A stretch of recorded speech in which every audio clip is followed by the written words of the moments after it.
de remercier Madame Tibi de m'avoir invité à parler ce matin dans le séminaire. Alors le sujet qui a été choisi, c'est le mal-être. Oui, c'est de comprendre comment ça se traduit dans notre vie quotidienne, le mal-être. Ça peut être un mal-être naturel. Il y a des gens qui sont désangoissés de la vie, des gens qui ont de nature à toujours voir broyer du noir, toujours penser que rien ne va, etc. Donc ça fait partie de leur nature. Il y a des gens qui ont des soucis de mal-être sur le plan social, sur le plan marital, sur le plan parental, sur le plan du travail professionnel. Et donc comment ça se traduit, comment ça s'explique? Alors, vous savez, quand on traite un sujet, en général, dans la Torah, il faut regarder l'origine. Qu'est-ce qui est écrit à l'origine. Alors ici on voit que en fait peut-être que le paradoxe du mal-être, en fait il se traduit par le paradoxe de la création. C'est-à-dire que quand la Torah nous dit, voilà, je lis le texte, c'est marqué comme ça: Vayitzer Hashem Elohim et à Adam. Vayitzer, Hashem a fabriqué et à Adam l'homme. Afar min Adama, la poussière à partir de la terre, Vaïpar Be'apav Nishmat Chaim, et il a insufflé en lui un souffle de vie, Vaï Adam le Nefesh Chaya. Et l'homme est devenu Nefesh Chaya, un être vivant. Nefesh Chaya. Et Rachid pose la question là-bas. Et Rachid explique comme ça. Le Nefesh Chaya. Af Be'ema Chaya Nikreu. Même les animaux, vous savez, quand on va nommer les animaux plus tard, on les appelle Nefesh Chaya, des êtres vivants. Alors ce qui est bizarre, c'est l'interrogation de Rashi, comment c'est possible qu'on ait pu nommer un être humain dans les termes qu'on utilise pour nommer les animaux? Nefesh Chaya, c'est pas adapté. Af Be'ema Chaya Nikreu, Nefesh Chaya. Et donc on sait que les animaux, on les a aussi appelés Nefesh Chaya, des êtres vivants. Arze Shel Adam Chaya Shebekulan. En fait on dit l'être vivant qui est l'être humain, en fait il est la Chaya Shebekulan, la plus vivante de toutes. En quoi? Chez Nitosavbo de Avedibour. C'est parce qu'on lui a rajouté la faculté à penser et à exprimer la pensée. Donc c'est quoi Nefesh Chaya? Nefesh Chaya, c'est un animal. Oui, au début c'est un animal. Seulement un animal, ça ne parle pas, ça ne pense pas, ça ne réfléchit pas, ça n'analyse pas. Nous on est des animaux réfléchissants. C'est ça que dit Rashi, non? C'est-à-dire qu'il y a des gens qui sont...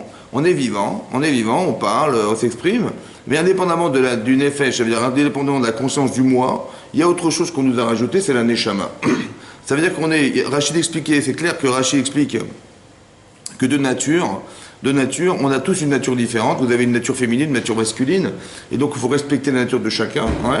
Il y a des gens qui sont des grands nerveux, il y a des gens qui sont des grands calmes, il y a des gens qui sont des intellectuels, qui sont manuels. Chacun il a sa nature, on respecte la nature de chacun, c'est la nature humaine. Et cette nature humaine, en fait, elle a des incidences sur l'être, parce qu'on réfléchit avec sa nature, et indépendamment de ce que nous sommes naturellement, on nous a rajouté une neshama. C'est-à-dire quelque chose qui vient du Elion, quelque chose qui est d'ordre spirituel, très profond, très grand. Et donc, on a une aspiration, en fait, qui est confondue entre deux éléments contradictoires. D'un côté, on descend vers le bas parce qu'on a un nefesh chaya, et d'un autre côté, on articule notre vie vers le haut parce qu'on a une neshama. C'est ce qui peut expliquer les contradictions de nos vies. C'est-à-dire que quand vous voyez des adultes qui ont des attitudes d'enfants, on dirait des enfants. Ben oui, parce que en fait, la contradiction, elle vient du fait qu'on a à la fois un corps d'enfant et une neshama d'adulte. Et cette contradiction, en fait, ça peut créer un malaise. Et ce mal-être, il vient peut-être de la contradiction de ce que nous sommes. On ne sait pas, en vérité, se gérer. Ça veut dire qu'on ne sait pas quoi faire de nos vies, on ne sait pas comment gérer nos vies. D'un côté, on a des aspirations spirituelles, d'un côté, on est attiré vers du matériel, on ne sait pas comment gérer ça. Et la complexité de la contradiction peut créer le malaise et le mal-être. Peut-être que d'origine, c'est ça, c'est de là que ça vient. De savoir gérer son mal-être, savoir gérer, en fait, mettre un équilibre, là où c'est au départ, depuis naturellement déséquilibré. Depuis le départ, on est déséquilibré. Et donc, c'est ça qu'il faut comprendre. Comment on arrive à mettre de l'équilibre là où il n'y en a pas, ou de façon naturelle. C'est comme la Gemara dans Yiruvin dit là-bas qu'il y a eu une discussion, vous savez que c'est connu, une discussion entre Beth Shammai et Beth Hillel. Il y avait deux écoles, l'école de Shammai et la Yeshiva de Shammai et de Hillel. Et ils ont discuté pendant 2 ans et demi de savoir est-ce que ça valait la peine de créer l'être humain ou pas. Voilà, c'était la question philosophique qu'ils se sont posée. Est-ce que Noach l'Adam chez Nivra ou chez le Nivra? Ça valait la peine ou pas? Quelle est la question? Évidemment, si Dieu l'a créé, un jour il a créé l'être humain, évidemment, que ça valait la peine de le créer. C'était quoi l'objet de la question? En plus de ça, au bout de 2 ans et demi, ils ont finalement conclu que Noach l'Adam chez le Nivra. Finalement, il valait mieux pas créer l'homme. Mais Arshav, maintenant, chez Nivra, maintenant qu'il a été créé, alors il pêche, Veim mashpesh bemaasav. Mashpesh, ça veut dire qu'il faut être capable de rechercher en soi. Veim mashpesh, et de palper ce que nous faisons dans la vie. D'accord? Il faut être capable de rechercher en soi qu'est-ce qui est l'objet du malaise, qu'est-ce qui est l'objet de nos défaillances, ouais, ou qu'est-ce qu'on devrait développer chez soi. Veim mashmesh, et de palper, est-ce que ce que nous faisons réellement, est-ce que ça a un sens, est-ce que c'est palpable, est-ce que ça vaut quelque chose? C'est ça.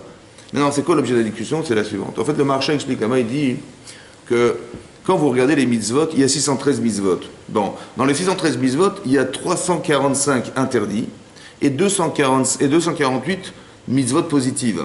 Ça veut dire que la probabilité de faire des actes, de façon mathématique, on a plus de chances de faire des avérots que des mitzvot. Et à part ça, on a deux Yetzirot, on a Yetziratov et Yetzirah, deux anges qui sont en nous, qui sont en vous, en nous tous. Ouais, on a deux anges qui, un, manifestent le désir de nous éliminer.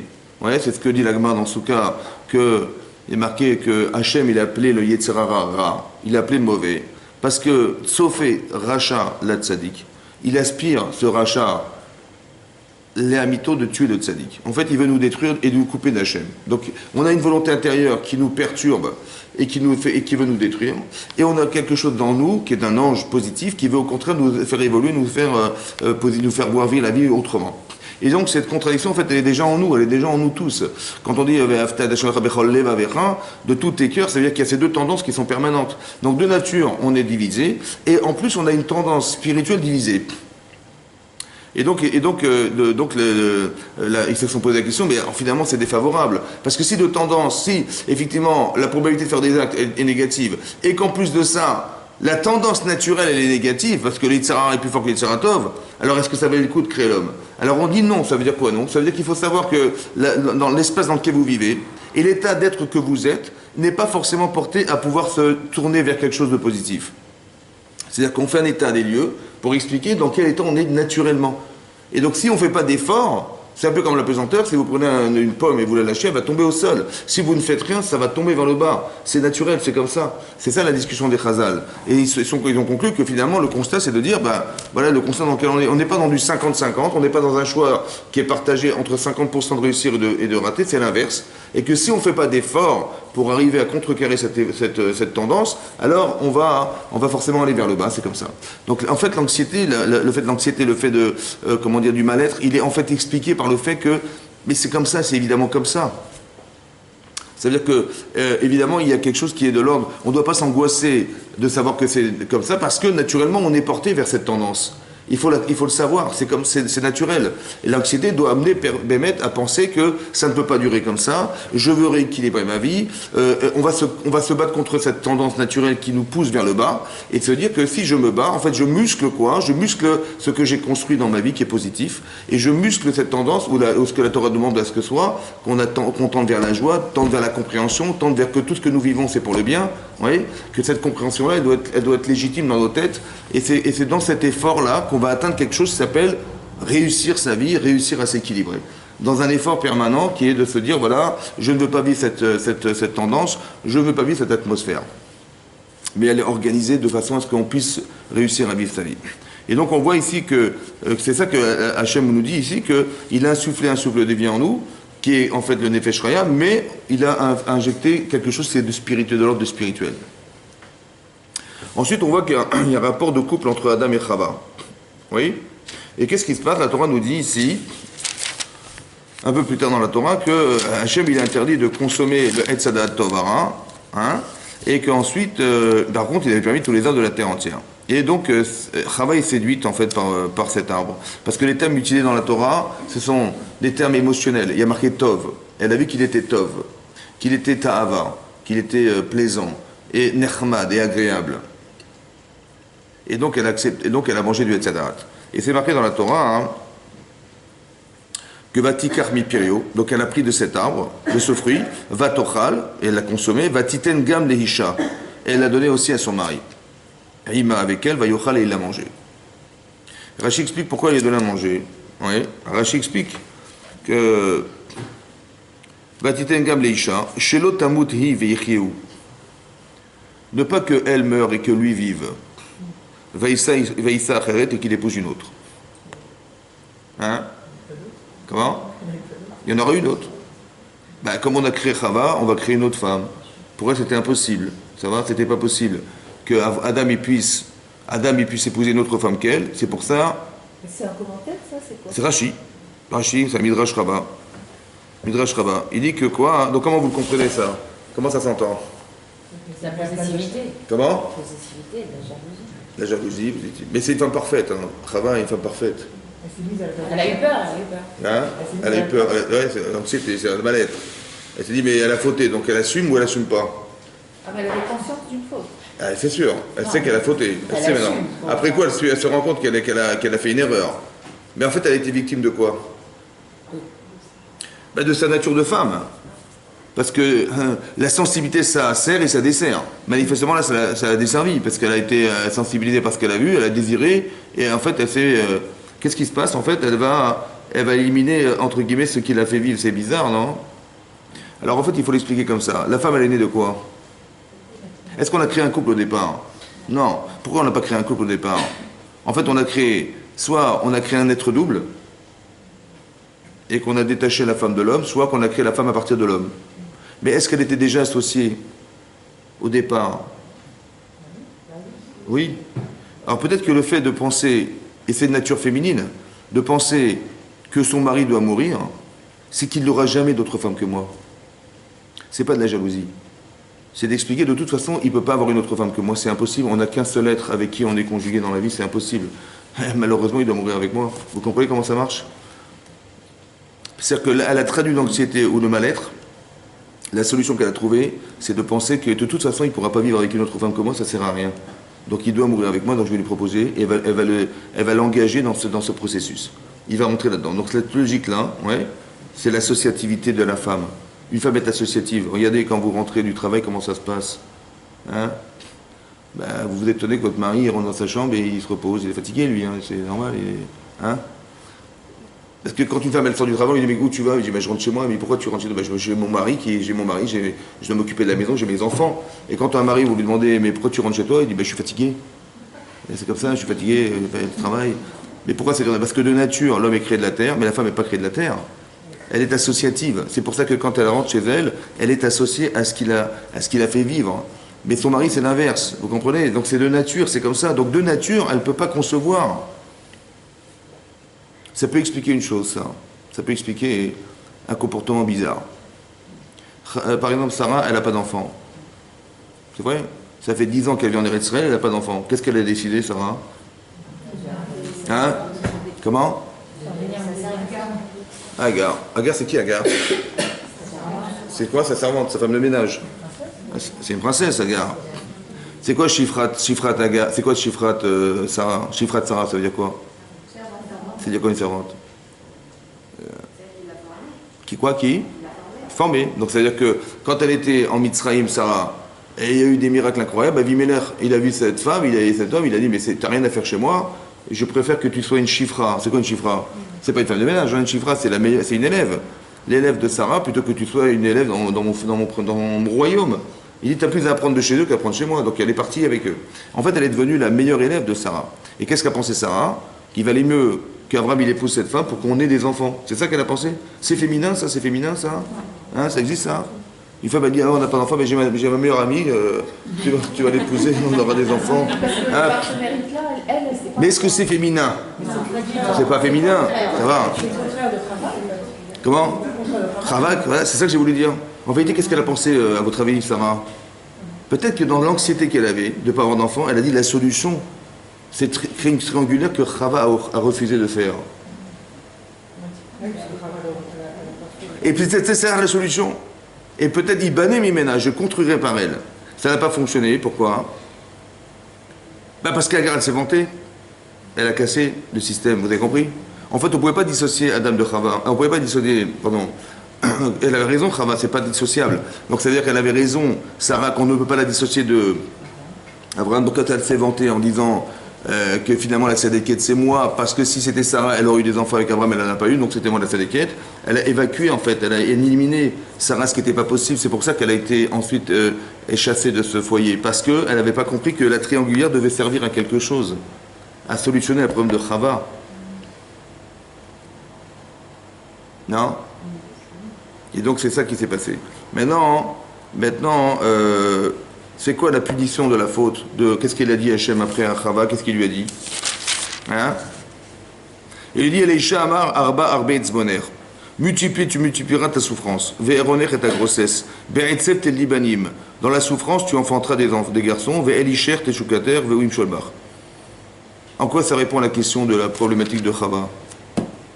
D'accoucher dans la douleur, d'avoir des... Rachid dit qu'elle aura des problèmes d'accouchement, de tsar gidou banim, d'éduquer les enfants dans la difficulté. Ça fait partie de la punition de Chava. C'est logique dans votre... Ça vous paraît logique, ça? Mais oui, c'est bizarre, ça paraît pas logique. Comment ça se comprend, ça? Comment le fait d'accoucher dans la douleur, ça répond au problème qu'elle ait donné à manger à son mari? Parce qu'elle s'était trop identifiée à son mari, et donc là, ça l'individualise comme femme par rapport à son mari, puisque c'est pas les douleurs de l'accouchement, ça n'a rien à voir avec la vie d'un homme. Mais j'ai compris, alors en quoi ça répond la souffrance? Il y a une logique derrière, il faut comprendre, c'est quoi la logique? En quoi le fait d'accoucher dans la douleur, ça solutionne un problème de Chava? C'est son problème. Hein? Quel était son problème à Chava? C'était d'être trop collée à son mari. Trop collée à son mari alors? Et donc c'est alors justement, le fait d'avoir l'expérience. Lui mettre une petite réha, ça va la calmer. C'est quoi là? J'ai pas compris. Parce que son mari ne pourra pas la comprendre sur ça.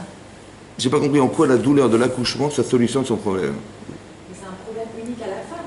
Ah mais en quoi c'est un problème? En quoi ça solutionne? Attendez, Hachem il en... Comment?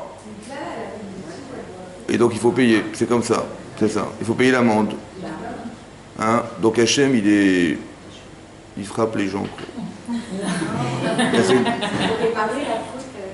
Mais pourquoi il faut frapper pour réparer? Quand vos enfants ils ont raté quelque chose, vous leur mettez des claques? Vous leur expliquez, vous leur dites... Donc c'est-à-dire que c'est pas possible, vous comprenez? Il faut comprendre ce que ça veut dire. Encore la souffrance, c'est réparateur. Peut-être comme ça, écoutez bien. Quand elle propose à son mari de manger du Hetzadat, pourquoi elle lui propose de manger du Hetzadat? Parce que c'est impossible que mon mari, il épouse une autre femme que moi. Oui? Mais pour elle, c'est un mal-être qu'il épouse une autre femme qu'elle. C'est un mal-être. C'est un malaise. C'est une souffrance. Pour ne pas qu'elle souffre, il faut qu'il meure. Est-ce que tu es d'accord de souffrir pour donner de la vie à la différence d'avoir voulu tuer pour ne pas souffrir? Vous comprenez ce que ça veut dire, ça? Vous avez compris, ça? Parce que quand Chava, elle élimine son mari pour ne pas souffrir à l'idée qu'il va épouser une autre femme qu'elle, cette forme d'égoïsme, en vérité, c'est de dire, quand les gens vont dire, et comment tu veux d'enfants? Je dis, et pas plus, attends, j'ai une carrière quand même. J'ai une carrière, on va pas s'embarrasser avec des enfants. On fait dans le même mécanisme que celui de Chava, que de dire, on pense à soi avant de penser aux autres, d'accord? Donc d'arriver à accepter de souffrir au détriment de ceux que je fais vivre, combien ça te coûte de faire vivre? À la différence de combien Chava, elle était d'accord d'éliminer son mari pour ne pas souffrir. Vous comprenez? Et bien j'accepte de souffrir dans la mesure de ce que je vais souffrir au détriment de ce que je fais vivre. Parce que c'est ça le but en fait. C'est ça qui est réparateur de sa faute. Vous comprenez ou pas? Donc un malaise, ça se traduit comme quelque chose qui est de la forme de la solution qui m'amène à penser que... Mais ça fait partie intrinsèquement de la femme, ça fait partie de la résultante de ce que nous sommes. C'est-à-dire que quand la Gemara dans Shabbat, elle dit qu'une femme, elle doit allumer les néros de Shabbat, hein, elle doit respecter la Nida, elle doit respecter la Chala. La Gemara explique là-bas pourquoi. Hein. Parce qu'en fait, pourquoi? Parce que la lumière, malheureusement, on n'était pas éclairée à ce moment-là, elle n'était pas éclairée quand elle a fait ça. Si elle avait été éclairée, elle aurait peut-être assumé, elle aurait trouvé la solution de Sarah, peut-être, je ne sais pas. La chala, c'est quoi la chala? La chala, parce que la Gemara a expliqué comme ça. Quand Hachem crée le monde, il crée le monde, il va prélever de la terre, il va prélever de l'air, de l'eau et du feu, et il va créer l'homme. C'est quoi l'homme en fait? L'homme, c'est la chala du monde. Une femme, qu'est-ce qu'elle doit faire? Elle doit prendre une pâte, qui est la planète, et elle doit récupérer de la chala qu'elle va donner au Kohanim. Cette chala, elle est kdosha. En fait, on se rend compte que j'aurais dû respecter ce qui est Kadosh. J'aurais dû respecter ce qui est la Chala du monde. Et c'est ça qu'elle fait, en fait, de façon manifeste, pour manifester un désir de respect de ce qui est la Chala du monde. Son mari, c'est la personne la plus respectable pour elle. Ça va? Comme un homme, sa femme, c'est la plus respectable du monde. Parce qu'on devient par sa femme et on est par sa femme. Donc c'est très important qu'il y ait une forme de respect. Regardez comment Abraham il s'adresse à sa femme. Il a failli mourir. En Eretz Israël parce que c'était la famine, ils ont failli mourir de faim et de soif, il arrive en Égypte, et là il va mourir parce que sa femme est belle. D'accord? Bon, il se rend compte qu'elle est magnifique, elle est très belle, il dit on vit dans un pays, on va rentrer dans un pays où les femmes sont horribles, il dit mais qu'est-ce qu'ils vont faire? Mais ils vont me tuer pour te prendre, c'est comme ça, qu'est-ce que vous croyez? Et qu'est-ce qu'il dit à sa femme? Hein? Comment? Il n'a pas dit ça, non. Il a dit Imrina. Je t'en prie, dis-leur que tu es ma sœur. C'est quoi je t'en prie? Attendez, quelqu'un il va mourir à cause de sa femme. D'accord? Il a failli mourir de faim et de soif. Et là il va rentrer en Égypte, il va mourir à cause d'elle parce qu'elle est belle. Il dit attendez, fais pas l'idiote. Hein. Mais c'est comme ça. Tu vas dire que t'es ma sœur. Je te demande de mentir, mais tu vas quand même mentir. Bon, il n'a pas dit ça. Il a dit Imrina, je t'en prie. Si je t'en prie, c'est une folie, quoi. Il va risquer de mourir, mais non, je t'en prie. Il invite sa femme à dire je t'en prie, tu vas dire que tu es ma sœur. Ils vont me faire du bien, grâce à toi, je vais avoir du bien. Et grâce à toi, je vais vivre. Vous avez vu comment il lui parle?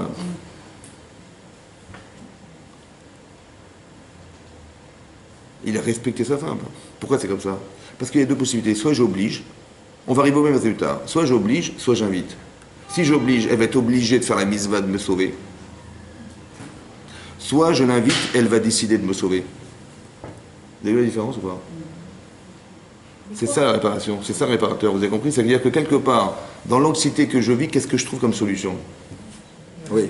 Hein? Quand elle a mangé le fruit, elle ne savait pas que la punition... Et quand elle l'a donné à son mari, elle ne savait pas que la punition c'était mourir. Elle ne savait pas, vous êtes sûr ou pas?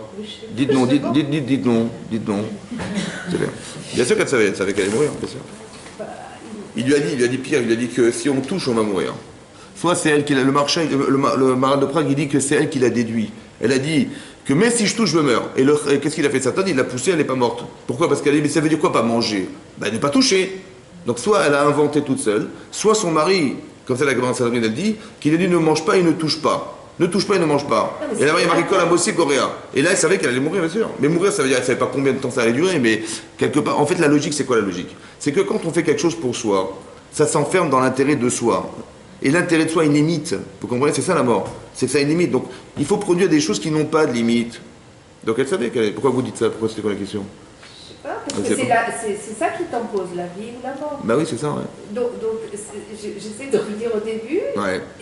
Et quand Hachem dit à Adam, tu mangeras pas du... Très bien. Il lui dit, sinon tu vas mourir. Bah oui, une Torah Tamut, ouais. Ouais, c'est marqué clairement dans la Torah, Tamut. Maintenant, vous avez compris? Non. Alors c'est intéressant ce que vous dites, parce que quelque part, là-bas c'est marqué dans la...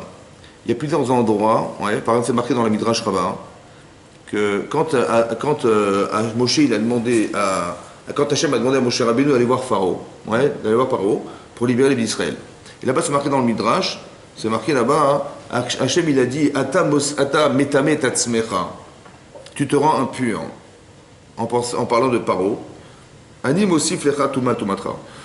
Je vais te rajouter de l'impureté sur la tienne. Et qu'est-ce qu'il a fait? Il a envoyé Moshe et Aaron qui ont demandé à ce que les Israël sortent d'Égypte et il a refusé. Ça va? Cet entêtement-là, ça se traduit dans la Touma. C'est ça, la Touma. Par exemple, on dit que quand on était en Égypte, on était arrivé au 49e degré de Touma. Ça va? C'est quoi la Touma? Non, c'est pas la traduction en français. C'est quoi l'impureté? C'est quoi l'impureté? C'est ça. C'est quoi donc? C'est quoi? C'est quoi la nature de l'impureté? Tu t'entêtes, je vais te rendre encore plus impur. C'est quoi l'impureté? C'est quoi? L'eau, c'est de l'eau. Bon, l'impureté, c'est quoi? C'est quoi? Comment ça se traduit? Par exemple, quelqu'un qui dort, il devient tamé. Il faut te laver les mains le matin. Quelqu'un qui meurt, il devient tamé. C'est quoi? Oui, c'est quoi la nature de la Touma? Quelqu'un qui faute, il devient tamé. Ça veut dire quoi? Alors c'est la mort, c'est l'absence de vie. C'est quoi? Mais j'ai compris, c'est quoi? Comment ça se traduit? Comment? Quelqu'un qui est mort, vous lui demandez comment ça va, il vous répond ou pas? Non. Vous lui dites lève ton bras, lève tes yeux, ouvre tes yeux, écoute-moi, je te parle, tu m'entends, tu parles pas? Bon. La mort, la Touma, c'est l'expression de ce qui ne vit pas. La Touma, c'est ce qui n'a pas d'incident, ce qui n'a pas de but. La Touma, c'est ce qui n'a pas, c'est ça, n'est-ce pas? C'est ce qui n'a pas de finalité, ce qui n'a pas d'objectif, ce qui n'a pas de but, ce qui n'a pas de vie. Voilà. Maintenant, vous dites à Paro, écoutez, il faut libérer les Bnei Israël. Pourquoi? Parce qu'ils sont esclaves depuis 210 ans. Ça se fait pas quand même. Pourquoi? Parce que lui, vous comprenez, il a beaucoup à perdre, parce que s'il les libère, des gens qui ne payent pas, s'il est gentil, Paro, il les renvoie pour recevoir le Torah sur Sinaï, qui c'est qui va perdre? C'est lui, c'est son prestige qui va partir. Parce que comment il est assez fou pour renvoyer des gens qui travaillent gratuitement pour lui. la aura qu'il a dans le monde, comment dire, il est quand même le dieu du Nil, donc il est représentatif de quelque chose de très fort. Dans les caisses de l'État, vous imaginez ce qu'il faut faire, il faut remplacer 15 millions d'ouvriers qu'il faut payer. Il ne va jamais accepter une chose pareille. C'est vrai ou pas? Bon, donc il va dire à mon cher homme, mais hors de question, ah, vous avez le temps de réfléchir à sortir, je vais vous rajouter du travail. Et donc il leur a demandé de ramasser de la paille alors qu'ils n'avaient pas l'obligation de le faire. Vous savez ce que c'est ça? C'est la Touma. C'est quoi la Touma? C'est comme ça. Parce que je vais vous expliquer un truc. C'est quoi l'enjeu en fait? L'enjeu c'est un enjeu politique économique contre la vie des autres. Bon, si nous, on sait pertinemment que si quelqu'un est pris en captivité et on réclame une rançon, on paye ou pas? On paye. Pourquoi? Pas parce que l'argent est tributaire à la vie. Évidemment que l'essentiel c'est de vivre. Mais non, l'argent, le pouvoir, c'est secondaire. C'est vrai ou pas? C'est pour ça qu'on est prêt à payer pour sauver des gens. Mais chez lui, c'est l'inverse. Il n'est pas prêt à renier son argent, son pouvoir, au détriment de la vie des gens. Il dit pour ça qu'il leur a demandé de travailler plus encore et de les afficher. Ils vont mourir, c'est pas grave. On va les remplacer. Pour peu que je perde mon pouvoir. Vous comprenez pas? Les choses sont inversées. Mais comment ça fait qu'il pense comme ça, lui? Vous savez ce que c'est ça? C'est de la Touma. C'est quoi la Touma? C'est Met. Vous le pincez toutes vos forces. Il ne réagit pas. L'indifférence, c'est la Touma. Vous avez compris? C'est que si vous voyez quelqu'un qui ne réagit pas, c'est qu'il a forcément des intérêts. Et ces intérêts, il veut y tenir. Il s'acharne à les conserver. C'est ce qu'on appelle tamer. C'est Met. C'est ça, Met. Vous avez compris? C'est-à-dire que vous lui parlez et en face, vous avez un mur. Et vous lui dites, mais les gens souffrent, ils vont mourir. Vous dites à Paro, j'ai compris, j'ai pas compris ce que tu fais, mais mets ta mère là-bas, dans les camps de concentration, là-bas, dans les camps de travail. Il va accepter ou pas? Il dit, ma mère, mais j'avais de la vie. Ah, tout à coup, tu deviens sensible. Ça te touche. Vous avez compris? Ça te touche. Manifestement, ça ne le touche pas. C'est ça la Touma. La Touma, c'est l'incapacité à réagir psychologiquement. On est arrivé au 49e degré de Touma. Ça veut dire qu'on n'a jamais imaginé qu'on aurait l'espoir de sortir d'ici. Vous avez compris ça? Tamé. C'est-à-dire qu'on est comme des loques, des mètres, voilà. C'est-à-dire que la Touma, c'est un rapport psychologique de s'affliger en pensant qu'on n'y arrivera jamais. Il y a des degrés, la Torah dit il y a des degrés. Les degrés, c'est ça. L'inverse, les 49 degrés de Tahara, on est arrivé sur le mont Sinaï, ça veut dire qu'on avait une amplitude extraordinaire de désir d'exister. La sensibilité ou l'insensibilité. L'indifférence ou l'empathie. Vous avez compris toutes ces formules-là, c'est ça. Quelqu'un qui est tahor et quelqu'un qui est tamé. En fait, la Touma, c'est quoi? C'est l'expression de ce qui ne vit pas. Donc si la personne ne réagit pas, c'est qu'elle émette. Vous dites, mais comment tu fais ça? Et alors, quel est le problème? Vous avez quel est le problème? Mais il émette, c'est quelque chose qui ne vit pas. Et donc l'anxiété, le mal-être, c'est quelque chose qui ne vit pas en nous. Ça va? Et donc on voudrait faire vivre ce qui ne vit pas. C'est ça qu'on veut faire. Trouver des solutions à ce qui ne vit pas. Et des systèmes d'anxiété, on en trouve dans la Torah, on en trouve plein. Mais quelles sont les solutions? C'est ça qui est intéressant. Quand vous voyez par exemple, comment elle s'appelle? Quand Agar, elle se vend devant Sarah, qu'est-ce que fait Sarah? Elle va voir son mari. Bizarrement, elle va voir son mari. Elle lui dit, Chamassi Alecha. L'injustice que je vis, je la renvoie sur toi. Le Onesh, elle est comme une folle. Alors, elle dit, je l'envoie sur toi. Et elle dit, elle lui a dit, c'est dans Parashat Lech Lecha, elle lui a dit que Agar, elle se vend devant moi, je suis légère à ses yeux, ouais, et comme si tu n'interviens pas. Hachem ishpot beni ou bencha. C'est violent. Hachem, il jugera entre toi et moi. Elle est d'une violence extrême. Comment c'est possible? Qu'est-ce qu'il a fait le pauvre? Alors Rachid explique comme ça. Rachid dit que quand ils ont fait la guerre, que Abraham il est parti avec Eliezer aller faire la guerre contre les 4 rois qui avaient gagné les 5. Ouais. Hachem lui dit, voilà, il a gagné les 5, il a eu des miracles incroyables. Et Abraham, il a eu peur que par tous les miracles qu'on lui a fait, dit Rachid, on lui a enlevé de la Maba parce qu'on sait pertinemment que la seule chose qui se paye dans ce monde, c'est les miracles. Donc, il a eu peur, Abraham, d'avoir perdu tout son Maba parce qu'Hachem lui a fait des miracles. Il a pris du sable, c'est des lances et des flèches. Il a gagné, à 2, ils ont gagné la guerre contre les 5 qui avaient battu, les 4 qui avaient battu les 5. Vous imaginez la puissance. Ils ont gagné, miraculeusement gagné. Et donc, il a eu peur. Il dit, Hachem dit, non, Altira, n'aie pas peur, Srachar Bemeod. Ton salaire, il est resté entier au Maba. Après, il lui a dit, mais à quoi ça sert tout ce que tu m'as donné? Voilà, les miracles, Ve'ani olech hariri, je me déplace sans enfant. Sarah, elle a dit, mais comment tu as osé dire, je me déplace sans enfant? Elle n'est pas bien. À la suite de ce qui se passe, elle réagit, elle dit, mais comment tu as pu dire, je me déplace sans enfant? Nous déplaçons. Rachid, nous deux. Comment tu as osé dire je? C'est pour ça que je ne suis pas tombé enceinte de toi. C'est une injustice. Elle croyait que le premier venait d'elle. Elle dit, mais moi je donne toute ma vie pour mon mari, je lui donne un gars. Elle fait un sacrifice de femme extraordinaire. Ouais, mais elle se rend compte que quoi? Que le premier ne vient pas d'elle, il vient d'Abraham. Pourquoi? Parce qu'il a dit, je n'ai pas d'enfant. Comment je n'ai pas d'enfant? Ah mais j'ai compris pourquoi. Hein. Mais des fois, je veut dire nous. Quand je dis je, ça veut dire nous. Comment elle a su que je voulait dire je et pas nous? Parce que quand Agar, elle se vend devant Abraham et devant Sarah, elle réagit ou pas? Il a réagi ou pas? Elle est existante pour lui ou pas? Il aurait dit, mais comment tu parles de ma femme comme ça se fait pas. Comment tu oses te vanter devant elle? Il aurait dû réagir. Le fait qu'il ne réagisse pas, ça veut dire que... Hein? C'est qu'elle n'est pas assez présente dans sa vie. C'est pour ça que quand il a dit je, ça veut dire je. Ça veut dire que Hachem, il ne peut pas leur donner des enfants puisque je dis je. Hachem, il veut bien, mais il ne peut pas, parce qu'il n'y a pas nous. Vous comprenez ce qu'elle a dit? Mais c'est une injustice, ça. C'est-à-dire qu'elle dit un malaise et elle renvoie à son mari son problème. Ou alors, deuxième explication, elle dit Atachomé à Bidjoni Veshotek. Tu entends la honte que j'ai et tu ne réagis pas. Vous avez compris ça? C'est quoi la mida essentielle d'Abraham? C'est bizarre quand même, non? Il est chesed, il donne sa vie pour les gens. Et quand il s'agit de faire du chesed et de réagir à la réaction de sa femme, il ne réagit pas. C'est bizarre ou pas? Comment ça se fait ça? Comment vous comprenez ça? Hein? Comment? C'est bizarre. Comme il donne sa vie pour les gens et quand en couple, il est avec elle. Et au lieu de faire du chesed à sa femme en disant, mais au moins rends-lui la parole que tu lui dois. Khamasi Alecha, il dit, le vol, tu m'as volé ta parole. Tu aurais dû réagir, tu m'as rien dit. Tu n'as rien dit devant elle, c'est pas normal. Vous avez compris? En fait, qu'est-ce qui va canaliser le chesed d'Abraham?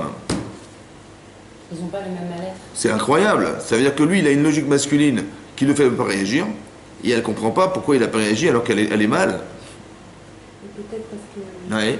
son chesed, Ouais. Abraham, s'est Ouais. tourné tellement vers les autres Que qu'il s'oublie lui-même. Et comme sa femme, c'est lui-même, alors Ah, il voyait plus en elle. elle est en souffrance, sa femme, là. Comme s'il était en souffrance, il ne réagirait pas. Si c'est comme lui-même, il aurait dû souffrir. Justement, il est tellement... C'est bizarre. Vous avez compris ou pas? Pourquoi c'est comme ça? Alors, je vous explique comme ça. Le vrai chesed, il est en couple. Tout ce que vous faites à l'extérieur, c'est extraordinaire. Chazak Obadour. Mais en vérité, vous allez vous rendre compte qu'il y a un gros Yetzirah dans le couple. C'est vrai ou pas? Pourquoi? Parce que le Yetzirah, il est là pour nous dissocier. C'est pour ça qu'Abraham, il va réagir différemment. Et c'est ça qu'elle lui dit sa femme.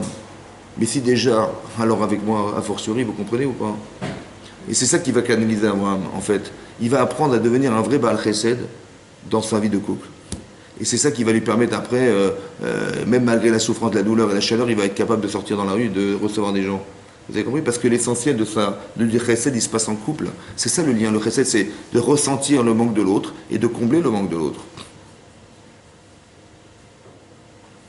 Parce que je vous explique une chose, vous allez comprendre ce que je vais vous dire. 2 minutes. C'est comme ça.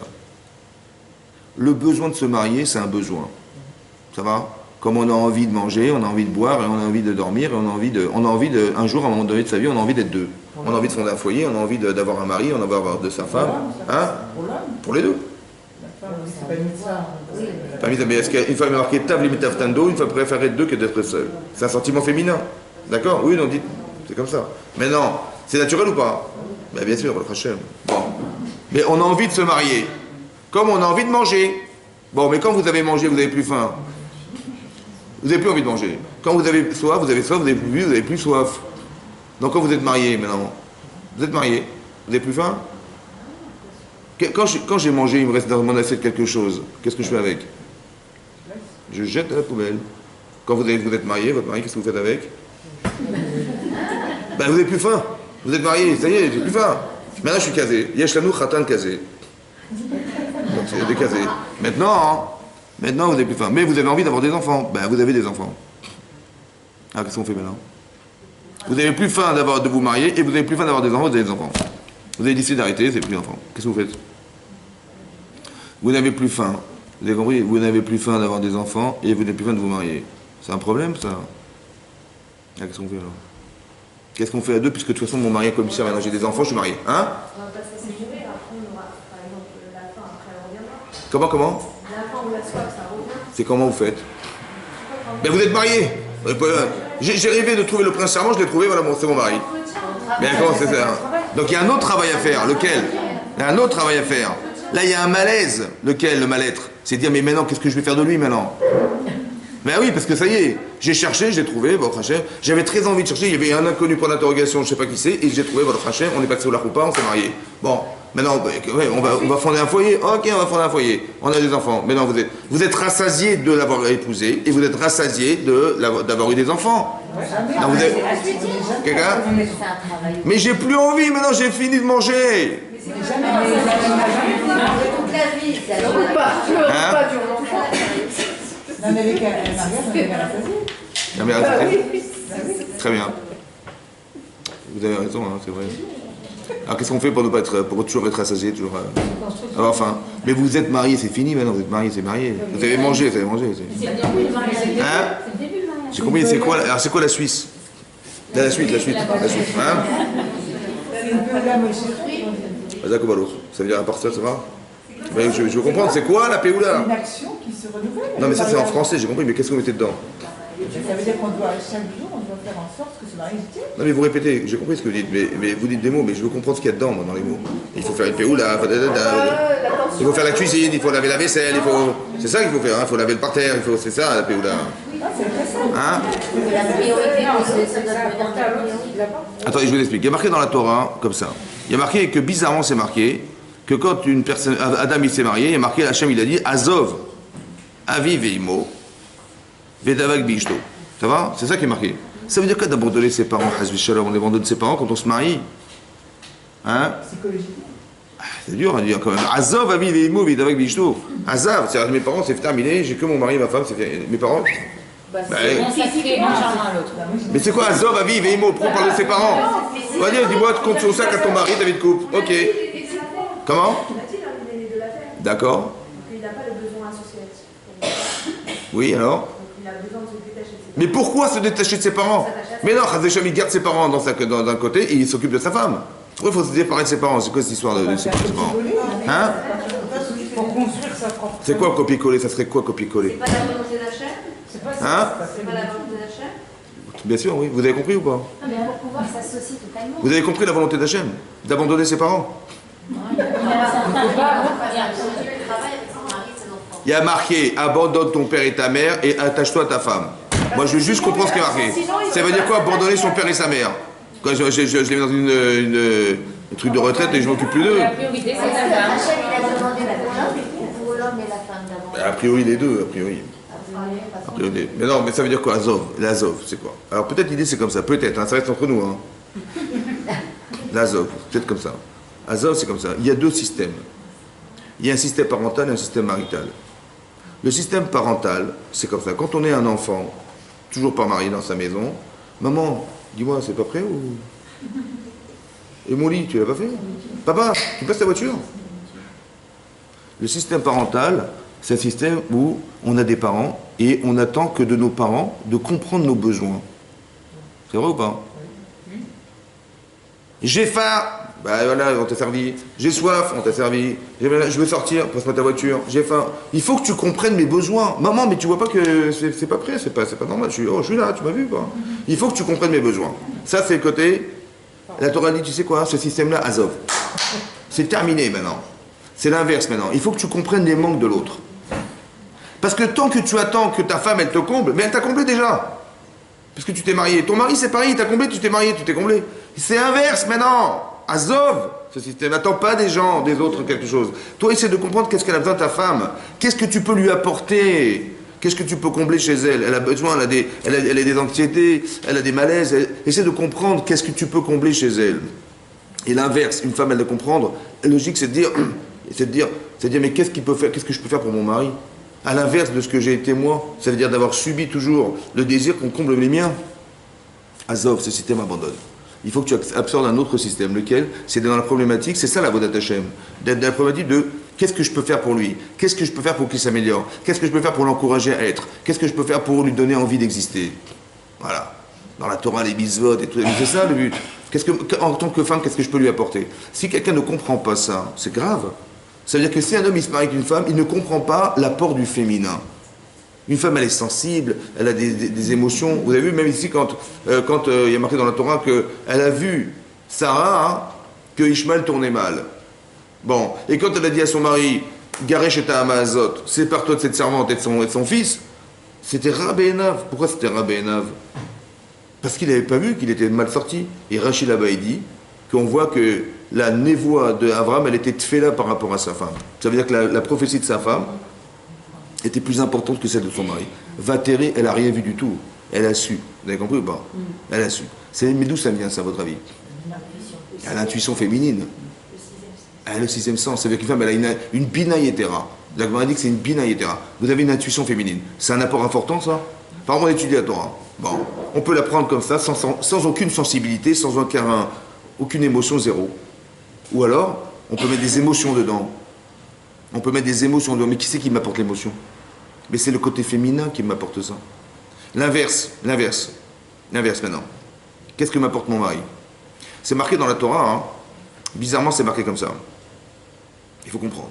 C'est marqué que Hachem, quand il s'adresse à Adam, il a dit, il a dit à l'homme, Ki shamarta lekol ishtecha, parce que tu as écouté la voix de ta femme, ve'achalta, et tu as consommé, du etzadat, asher tziviticha lebiti achol, je t'avais ordonné de ne pas manger, arura adama, la terre sera maudite, et elle ne produira pas comme d'habitude. Voilà ce qui est marqué dans le texte.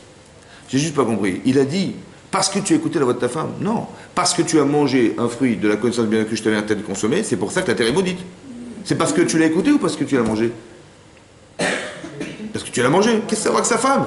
Mais qu'est-ce que ça a à voir avec sa femme? Tu as écouté la voix de ta femme. Mais ça n'a rien à voir. D'accord, je l'ai écouté, Khazak. Mais c'est pas ça le problème. C'est pas d'avoir écouté, c'est d'avoir agi. Non? Pourquoi la Torah elle parle de la femme? Oui, mais t'aurais pas agi si ta femme ne t'aurait rien. Évidemment, j'aurais pas mangé, c'est pas la fourchette. Mais c'est pas ça, ce qui compte, c'est qu'il est. Quoi la faute? Elle est où la faute? Elle est dans l'avoir écouté ou d'avoir mangé? Les deux, D'avoir quoi? Mais c'est quoi la faute? Hachem il dit, il faut pas manger. Et il a mangé. Donc il dit, parce que tu as mangé. Un fruit que je t'avais ordonné de ne pas consommer. Mais là, il a dit, mais il faut écouter la voix de ta femme. Qu'est-ce que ça a à voir avec sa femme? Écoutez-moi bien. Il a écouté la voix de sa femme. Écoutez bien. La femme est émotionnelle. L'homme, il est moins émotionnel. Est-ce qu'il aurait pu l'aider? Parce qu'il est un peu plus rationnel, moins émotionnel qu'elle. Il dit, mais elle, ça l'a touché de voir qu'il était Tov, Nechmad et Tahava. Mais lui, ça ne l'a pas touché forcément. Il aurait pu l'aider ou pas? Oui, bien sûr. La calmer. Il aurait pu la calmer en disant, attends, là, tu es piégé, là, par ton émotionnel.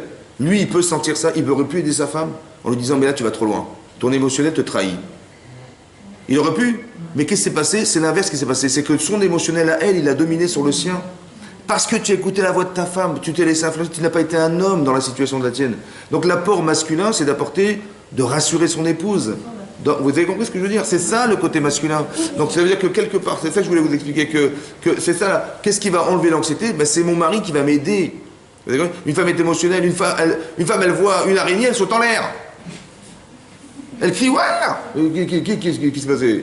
Il y a une araignée dans la cuisine. Bon, qu'est-ce qu'il pense son mari? Hein? Attendez, on crie devant. Ça mesure combien une araignée? Combien ça pèse? Combien ça mesure? Je sais pas, ça mesure quelques grammes. Ça va? Bon, mais manifestement, la femme, elle voit pas de la même manière que son mari. Donc la femme, elle voit une araignée comme ça. Et son mari, il la voit comme ça. C'est ça qui est horrible. Elle va crier, c'est énorme. Pourquoi une femme, elle crie? Pourquoi elle crie une femme? Pourquoi elle dit pas, mais il y a une araignée? Pourquoi elle crie? Mais pourquoi il faut crier? Elle ne peut pas dire, elle est obligée de crier. Pourquoi elle crie? Hein? Parce qu'elle ne peut pas exprimer ce qu'elle ressent. Il n'y a pas les mots pour le dire. Alors elle ne peut que crier. Ça va? Donc la nature féminine, c'est que c'est tellement puissant au niveau émotionnel que c'est plus fort qu'elle. Elle ne peut pas expliquer à son mari qu'est-ce qu'elle ressent. Ça paraît tellement ridicule pour elle, parce qu'elle mesure 1m70 et l'araignée mesure 2 mm. Mais c'est comme ça. Donc il ne faut pas dire qu'elle est folle, il faut dire qu'elle est différente. Elle est émotionnellement touchée par ce qu'elle voit, et ça la touche au point de c'est plus fort qu'elle. Vous avez compris? Dépassée par ce sentiment. Donc des fois ça sert et des fois ça dessert. Vous avez compris ça que je veux vous expliquer? On a besoin de ce sentiment. Par exemple, Sarah, elle va voir une chose, son mari ne verra pas. Hachem il dit écoute la voix de ta femme, et là-bas il a dit l'inverse. Il dit comment tu as écouté la voix de ta femme? Vous avez compris? Des fois ça sert, des fois on croit que c'est pour soi alors que c'est contre soi, et une fois on croit que c'est contre soi alors que c'est pour soi. Quand elle a parlé de Ishmael, elle dit mais Rabbeina, c'était pas possible. Qu'un Baal Chesed comme il est Abraham, il ne peut pas se séparer de cette femme, c'est sa femme et son enfant. C'est contre nature. Ça veut dire que vous avez compris que ce qui se passe ici, c'est de comprendre. Première chose qu'il faut comprendre, c'est comment je vais combler cette problématique qui me tiraille Ouais, entre la situation que je vis et la solution que je devrais apporter à ma vie. Et lorsqu'on trouve des solutions, on est comblé. Ça va? C'est juste comprendre qu'il y a des solutions. Mais non. Pourquoi je vous dis ça? Parce que le mal-être et l'anxiété, on a dit que c'était en fait la partie contradictoire de l'être.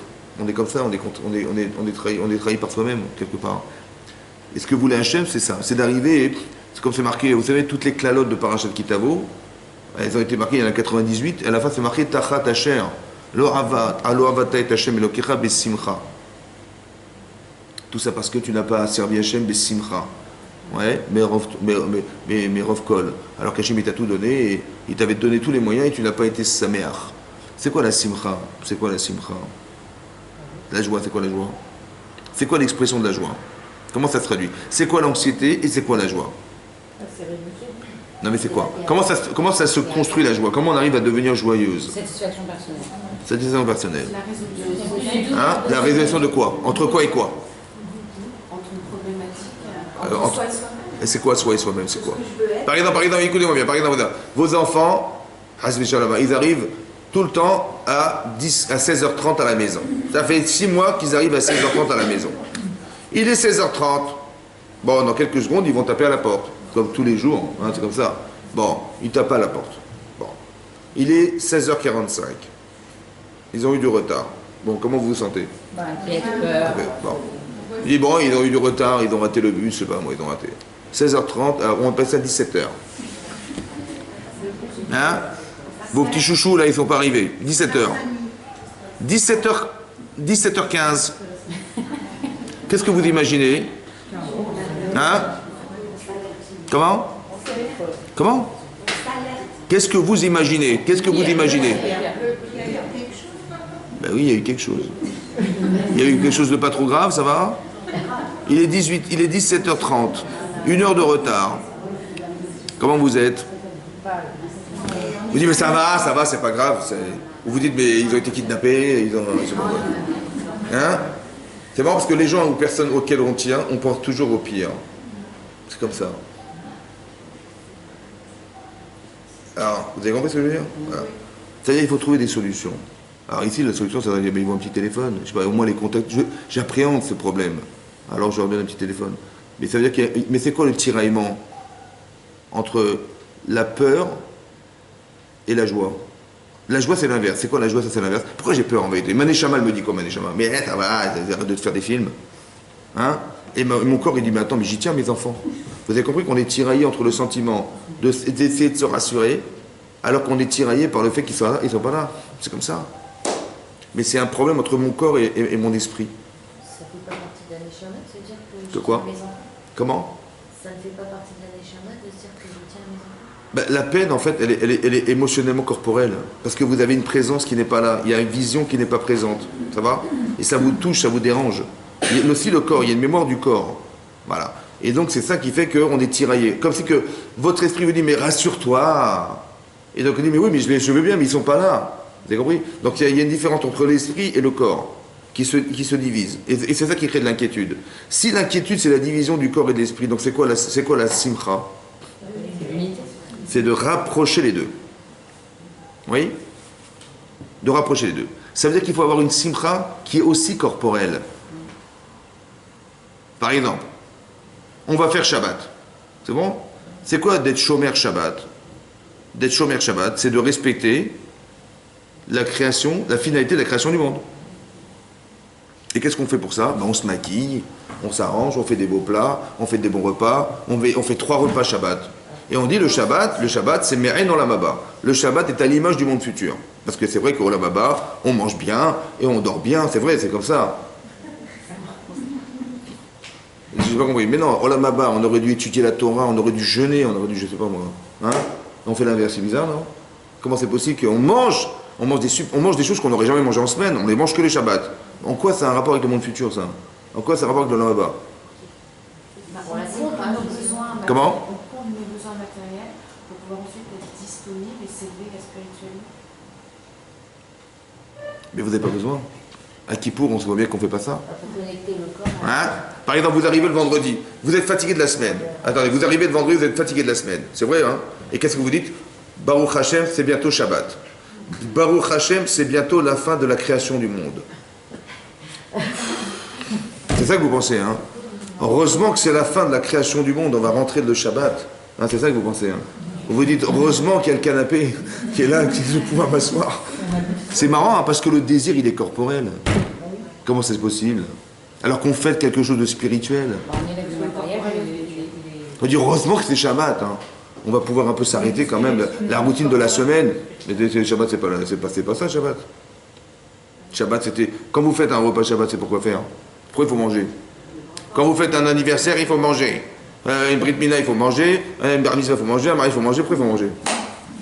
À chaque fois on fait quelque chose, il faut manger. Il faut manger, c'est comme ça. Et plus c'est important, plus on mange. Vous savez ou pas? Ah ben c'est comme ça. Plus l'événement est important, et plus on rajoute des plats, et on rajoute des trucs, on fait attention. Attends, on va inviter les gens quand même, il faut faire attention, qu'est-ce qu'on va manger? Hein, comment c'est possible? C'est-à-dire on va pas se marier pour manger quand même. Bon, vous allez faire un mariage, ça coûte combien un mariage? Combien ça coûte? Combien? Dites-moi un petit. Combien ça coûte un mariage? Ça dépend. Ben, j'ai compris, mais dites-moi un prix. 20 000 euros. Ah, c'est gentil, c'est pas cher. 20 000 euros, c'est pas cher. Très bien, c'est pas cher. Hein, on va des pâquerettes. 20 000 euros. Ça dure combien de temps? Hein? Ça dure 4 heures, de 9h à 1h du matin, je suis gentil. Ça va? Ça veut dire que ça va nous coûter 5 000 euros de l'heure. Bon, 20 000 euros, peut-être ça vaut le coup d'envoyer des cacahuètes aux gens, dans un faire-part, et de prendre les 20 000 et de dire, bah, mes enfants, allez, un petit apport pour un appartement, je sais pas moi, non? Non. Ça ne nous dérange même pas, hein. On met 20 000 euros, et c'est gentil, et on dit, voilà, on va inviter des gens. C'est normal. Pourquoi il faut manger? Je vais vous dire un truc comme ça. C'est pourquoi il faut manger? Parce que votre corps, il comprend rien à ce que vous faites. Vous dites, on va faire Shabbat. Combien de temps ça va durer si on ne mange pas? On va fêter quelque chose. Shabbat. Voilà, super. Ça va durer 2 semaines, hein, je vais tout de suite. Hein. Après, c'est fini. Ouais, laisse tomber. Ça veut dire qu'il y a un discours corporel et un discours mental. Le discours corporel n'a rien à voir avec le mental. Ça veut dire que votre corps, il dit, moi j'ai faim. Ça va? C'est un animal. Il dit, mais tu sais pourquoi on va manger? On va manger pour Shabbat. Lui, il va être d'accord. La simcha, c'est de rapprocher avec le discours et le langage du corps ce qui vous rapporte spirituellement ce que vous vivez. Et si c'est pas comme ça, vous êtes en désaccord. Désaccord. D'accord. Ça va? Les deux. C'est pour ça qu'on mange Shabbat. Parce que, en fait, vous allez manger pour vous rapprocher de ce que vous savez être. C'est très important le Shabbat, hein. Et combien c'est important, votre corps, il ne le comprend pas. Je vais vous expliquer pourquoi je vous dis ça. Écoutez-moi bien. Il y a une Gemara dans Brachot qui dit la chose suivante. La Gemara dit comme ça, que Rabbi Yochanan ben Zakkai, qui était un Tana, ouais, il a dit à ses élèves avant de mourir, ils lui ont demandé, fais-nous une bracha. Avant de partir, fais-nous une bracha. Il a dit, Yiratson, que soit la volonté d'Hachem, il espérait que vous ayez la crainte d'Hachem comme la crainte des hommes. Il faut avoir peur d'Hachem, la crainte d'Hachem comme on a peur de la police. Quand vous voyez la police dans la rue, est-ce que j'ai mon permis, ma ceinture? Voilà. Il faut avoir peur d'Hachem comme on a peur de la police. Ils ont dit quoi? C'est tout, Atkan, c'est tout. C'est-à-dire, on doit arriver à ce niveau-là de bébé, là, d'avoir crainte d'Hachem comme on craint les hommes. C'est pas normal. C'est vrai. Ils ont raison, intellectuellement, ça se fait pas. Il a répondu non. Il dit quand une personne fait une avéra, qu'est-ce qu'elle dit? Alvaï, shelo yarini adam. J'espère qu'il n'y a personne qui me regarde. Quelqu'un en cachette, il fait une avéra, il regarde à droite à gauche, il n'y a personne, on y va. Mais je sais pas combien, il y a quelqu'un là ou pas? Bon, maintenant écoutez bien. Est-ce que vous croyez en Dieu? Évidemment. Donc, vous savez la chose à laquelle vous croyez. Et vous savez que ce que vous savez est plus grand que ce que vous allez voir. Hachem existe, vous mettez en balance à Kadosh Baruch Hu et vous mettez un petit monsieur en face qui va vous regarder. Qui c'est qui pèse plus lourd dans votre tête? Hachem. Et vous le savez ou pas? Comment ça se fait qu'on ne réagit pas à ce qu'on sait, alors que ce qu'on sait est plus fort que ce qu'on voit? Il a dit, Ratson, que vous ayez la crainte d'Hachem comme la crainte des hommes. Pourquoi? Parce que Chatavera, à quoi il pense le type? Il dit, j'espère qu'il n'y a personne. Il a complètement oublié qu'il y avait le bon Dieu. Alors qu'il y croit. Mais comment ça se fait qu'on ne réagit pas à ce qu'on sait? Alors que ce qu'on sait, c'est plus grand que ce qu'on va voir. Évidemment, on le sait. Pourquoi on ne réagit pas? Comment ça fait qu'on ne réagit pas? On dit, bah oui, bien sûr, Dieu existe, évidemment, j'ai peur. Non. Peut-être par rapport à la conscience qu'on a. Mais comment ça se fait qu'elle est tellement faible, cette conscience? C'est incroyable. On ne voit pas. Mais vous le savez ou pas? Oui, Quand vous allez faire la tefila, vous savez à qui vous priez? oui, mais quand on le voit, c'est plus concret. C'est vrai. Mais est-ce que vous savez que Hachem, il a créé le monde? C'est l'univers. D'accord. Le monsieur qui va vous voir, il n'a rien créé du tout, lui. C'est une fourmi, c'est une poussière par rapport à Hachem. C'est vrai ou pas? Comment c'est que je ne réagis pas à ça? Je dis, bah, mais Hachem, c'est Hachem quand même. Et l'autre, c'est la poussière. Comment je fais que je réagis pas? Parce que la punition, elle n'est pas immédiate. Mais il n'y a pas de punition, pas de punition. Vous savez. Non, c'est le sentiment de jugement. On a peur du policier, c'est parce qu'on a peur de la mort. Et attendez, le type, il va me voir, et alors? Mais c'est la réputation que ça renvoie qui me dérange. Il va me voir, il va... Bien sûr, mais Hachem, il me voit ou pas? Oui. Et je le sais. Et il me voit mieux que lui. Parce que Hachem, il me voit même derrière la porte. Je le sais ou pas? Et je réagis pas. Mais on s'en rend pas vraiment compte. Mais comment ça se fait? C'est la question. Comment c'est possible qu'on ne se rend pas compte de ce qu'on sait? Alors que ce qu'on sait est plus fort que ce que vous allez voir. Le monsieur derrière la porte, il verra jamais. Mais par contre, Hachem, il m'a vu depuis longtemps. Hein. Même derrière des murs en béton de 25 mètres de large. Comment? Comment? C'est parce que c'est visible et physique. Mais vous le savez ou pas? Oui, on sait. Alors comment ça fait qu'on réagit pas à ce qui est abstrait? C'est ça la question. Comment? Razak, la réponse est comme ça. En vérité, votre cerveau, il a très bien compris. Hein. Mais votre corps, il n'a rien compris. Celui qui a envie, c'est le corps qui a envie. Quand vous désirez quelque chose, en fait, votre cerveau, il a deux façons de réagir. C'est de dire, bah, si elle a envie, elle a envie. Je vais quand même pas lui rappeler que Dieu existe, parce que si je lui rappelle, elle va pas faire, ou il va pas faire, et ça va lui créer un traumatisme ou un mal-être, et ça, je peux pas. Votre cerveau, il va pas vous trahir. Donc il va vous faire oublier qu'Hachem existe. Mais ça veut dire qu'en fait, vous avez compris que en fait, qu'est-ce qu'il faut faire? Alors, qu'est-ce qu'il faudrait faire pour qu'Hachem existe? Il faut le faire exister. Il faut que mon corps y ressente quelque chose. Parce que c'est lui l'obstacle, en fait. C'est lui qui me pousse, c'est lui qui me fait oublier, c'est lui qui me fait croire. Donc vous avez compris? Le Shabbat, il faut manger. Il faut se maquiller, il faut s'arranger. Pourquoi? En l'honneur du Shabbat. C'est quoi l'Olam Haba? C'est d'arriver à rapprocher les deux êtres contradictoires. Il faut que mon corps y réagisse à ce que ma tête pense. Et quand elle est dissociée, je n'ai pas envie. Je n'aime pas, je n'ai pas envie, ouais, c'est que mon corps, il n'apprécie pas ce que ma tête pense. Donc il faut donner de l'appréciation. Vous avez vu qu'un enfant, par exemple, un enfant, si vous lui dites comme ça, écoute, j'ai vu ton travail à l'école. Bon, je t'ai fait des photos, des clochards sous les ponts. Voilà mon chéri, tu veux être un clochard ou pas? Dis-moi la vérité. Tu sais, la vie est dure, hein, c'est pas facile la vie. Hein. Ce discours, il marche ou pas? Il comprendra. Par contre, vous lui dites, écoute, si tu réussis, tu vois, si tu es un petit 10 sur 10, tu vois le paquet de bonbons, voilà, c'est pour toi. Le petit paquet de bonbons. Et à la fin du trimestre, tu auras un beau vélo. Le vélo là-bas, dans la boutique là-bas, il est à toi. Parce qu'on est obligé d'avoir des vélos pour travailler, ou des bonbons. Mais ce discours, un enfant, c'est corporel. Vous comprenez pas? Vous allez faire des théories, ça sert à rien. Il comprend même pas ce que vous dites. C'est pareil, le gouffre, il comprend rien. Quand vous parlez à un chien, vous lui dites, voilà, je t'ai proposé des croquettes, il y a des protéines dedans, il y a des molécules, tu vas les manger, elles sont très bonnes.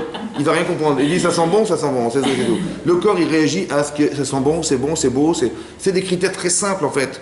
C'est des critères. Vous parlez à votre corps, c'est très simple, mais il faut le rapprocher de vous. Et ça amène de la simcha. Le déséquilibre, en vérité, il vient du fait de l'incompréhension du corps de ce que vous vivez. Si vous êtes extrêmement spirituel et votre corps, il va être en malaise, parce qu'il dit, mais c'est quoi tout ça? Il faut arriver à le contenter. Dans la simcha, c'est quoi? Soit c'est vous lui apporter quelque chose qui le satisfasse. Par exemple, un enfant, il a réussi un examen, il a réussi un truc, vous avez fini quelque chose de beau, ça vous fait plaisir. Votre corps, il ressent ce plaisir. Et ce plaisir, vous êtes en recherche de retrouver ce plaisir.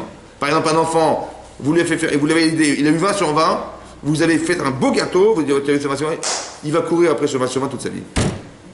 Parce que la satisfaction, il veut la retrouver, c'est une jouissance personnelle, et si elle n'est pas présente, il faut la reconditionner encore pour qu'il ait envie de courir après. Il va s'asseoir à table, il va s'asseoir manger, travailler tout seul, pourquoi? Parce qu'il veut avoir cette satisfaction qu'il a eu un jour, il veut la retrouver. Mais elle est corporelle. Le vélo, c'est corporel. Le paquet de bonbons, c'est corporel. La Séouda de Shabbat, c'est corporel. Ça vient répondre à quelque chose. Il faut surtout pas que mon corps se dissocie de moi. Il y a une conscience corporelle et une conscience mentale. Il faut rapprocher les deux. L'inquiétude, c'est la séparation des deux êtres. Et la satisfaction de soi, l'équilibre, c'est retrouver les deux. Vous savez qu'on dit le shalom. C'est quoi le shalom? Comment ça se traduit en français, le shalom? Shalom. Plénitude. La plénitude. On dit la paix, c'est vrai? Oui. Maintenant, complet, exactement. Ben on dit, c'est marqué dans la tfila, vous voyez dans la tfila, vous dites quand vous faites l'amida, à la fin qu'est-ce qu'on dit? Osé shalom, bim romav. Ça veut dire qu'en français, Osé shalom, bim romav. Dans les cieux, parce qu'on sait qu'il y a la guerre des étoiles. C'est quoi faire la paix dans le ciel? Je sais pas moi, on fait la paix dans le ciel, mais il n'y a pas la guerre dans le ciel, je vous rassure. Hein. C'est quoi Osé shalom, bim romav? Et où il y a Osé shalom, allez-nous. Il fait la paix dans le ciel. Hein? De quoi? C'est Shamaï, ou ce Hillel. C'est quoi là? Ça veut dire quoi faire la paix dans le ciel? J'ai pas compris, ça veut dire quoi faire la paix dans le ciel? Pour les Neshamot, Hein? qu'elles soient bien La paix entre la... Par exemple, il y a une Gemara dans Rosh Hashanah. La Gemara de Rosh Hashanah dit comme ça. Elle dit là-bas que quand Hachem, il a pensé déclencher le déluge, la Gemara dit comme ça. Et qu'est-ce qu'il a fait à Kadosh Baruch Hu? Il a retiré 2 étoiles d'un mazal, une constellation d'étoiles qui s'appelle Mazal Kima. Vous savez, il y a le scorpion, il y a le gémeaux, le même. En fait, ce sont des formes. En fait, le scorpion, c'est des formes d'étoiles qui ont la forme du scorpion, du bélier. Ça va? La forme. Et là-bas, la Gemara dit qu'il y a un mazal qui s'appelle Mazal Kima, ouais, qui est la queue du bélier. Une constellation d'étoiles qui est la queue du bélier. Qu'est-ce qu'il a fait Hachem? Il a retiré 2 étoiles. Et en retirant ces 2 étoiles, il a déclenché le déluge sur la terre. La Gemara dit Shidu Maasem, ils ont changé leur façon de se comporter sur la terre. Shina Maase Bereshit, Hachem il a changé la création du monde. Ça veut dire qu'en retirant 2 étoiles, il a créé 40 jours de déluge. Là-bas, ce Mazal, il est descendu, il devait descendre, il est monté. C'est-à-dire que la terre, elle a tourné à l'envers. Que quand vous voyez le ciel, vous avez des constellations d'étoiles qui tournent comme ça descend vers le bas. En vérité, cette descente des constellations d'étoiles, elle devait faire descendre les eaux souterraines. Hachem, il a inversé. Elles ont monté, donc les eaux souterraines sont montées pendant 5 mois. 150 jours, 5 mois c'est monté, ça a inondé le monde. Vous avez vu qu'il y a une relation étroite entre le ciel et la terre? Ça veut dire quoi faire le shalom dans le ciel alors? Chazak ubaruch. Le shalom c'est l'ordre. C'est l'ordre, le shalom c'est l'ordre. Par exemple, 2 pays sont en guerre, qu'est-ce qu'on fait? C'est-à-dire, on dit comme ça, écoutez, on va arrêter de s'entretuer. Voilà, vos frontières, elles sont limitées à ça et à ça. Vous êtes d'accord? Signez. Et vous, signez. On met de l'ordre. Et comme c'est de l'ordre, alors on arrive au shalom. La paix, c'est l'extrapolation de l'ordre en fait.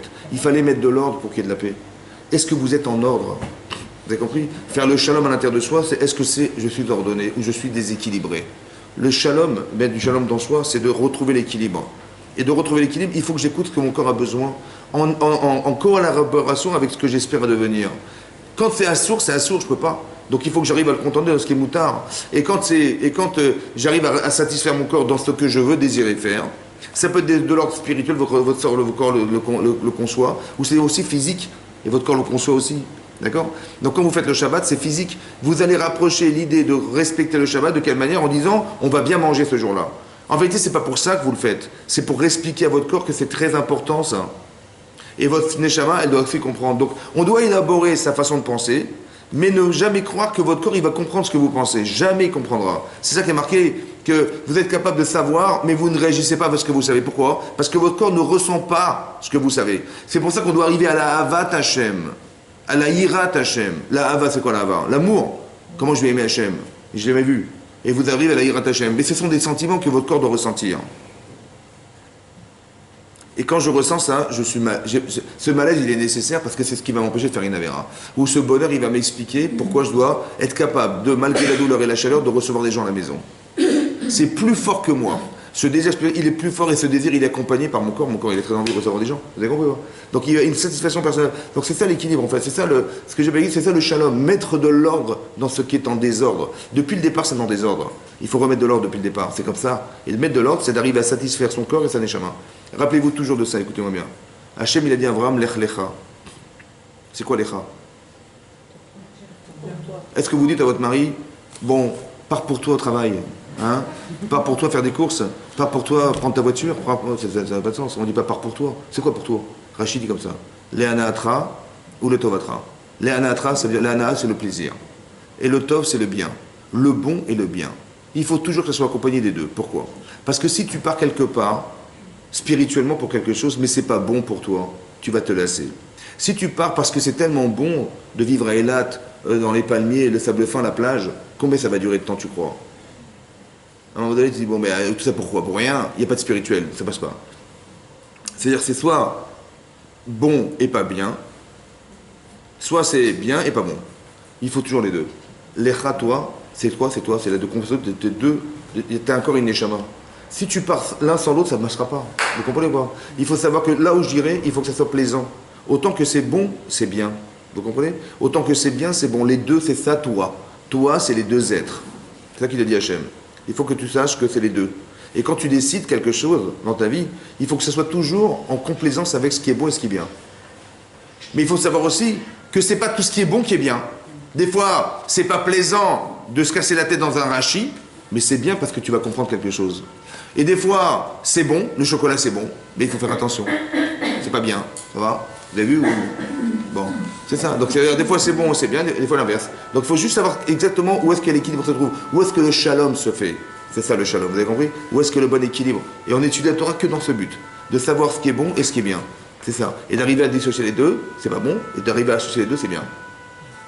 C'est ça. C'est ça la simcha. La simcha, c'est la résultante de la satisfaction corporelle spirituelle. La simcha. C'est ça qui nous a manqué. Oui. Quand quelqu'un vous lui dites, par exemple, vous lui dites dimanche matin, il faut se lever et faire la tefila à 5h du matin. Vous voyez, pardon?